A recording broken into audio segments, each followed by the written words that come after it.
are you saying that there's a balance of those sides of the triangle, which includes the emotional, mental, spiritual, life force balance? That's a great question.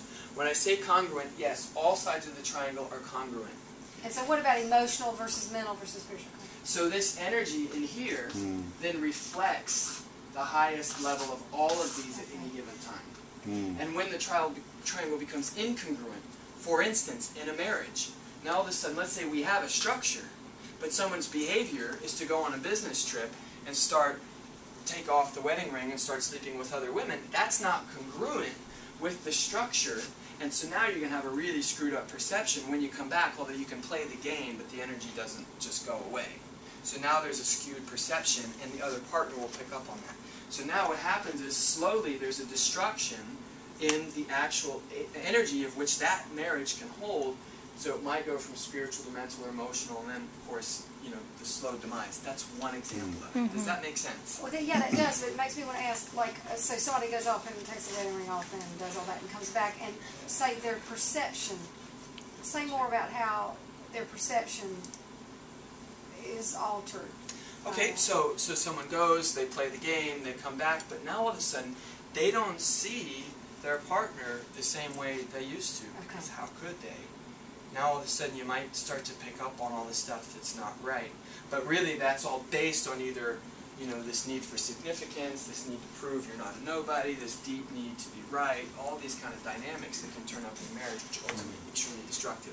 Ayn Rand, the great philosopher, said, anytime there's any level of incongruence in your life, you're going to face some level of appropriate destruction. Anything that's incongruent. So this is one model for that. I just want to go, so that's basically it. There's the life force, there's the emotion, there's the thought intelligence, there's the soul intelligence, the universal spirit energetic intelligence. This was the spiritual thing you saw. That's the mental, that's the emotional, that's the bioenergetic intelligence. We've all got them. And the thing is, in that triangle, we want to sustain the highest level of energy that we possibly can. Does that make sense? Yes. Everybody with me so far? Yes. Okay, just so I know, everybody raise their hands so I know your hands working. Okay, now raise your hand if there's anything you're unclear about at this point. I have a question. I've been reading a lot of stuff by Carolyn Mace recently, and she talks about leaking energy. Leaky. And it's a strange term to me. Is that what you're describing when things are incongruent? Is that what, and I don't know if you're familiar with her work, but I'm is very that familiar what with her work. leaking energy really is when you're... I think that's absolutely it. Have you read... Anatomy of the Spirit. Thank you. Thank you. That's a good one. That's the field right there. So yes, Anatomy of the Spirit. She actually has a diagram of a woman who is in a marriage that's not healthy, and the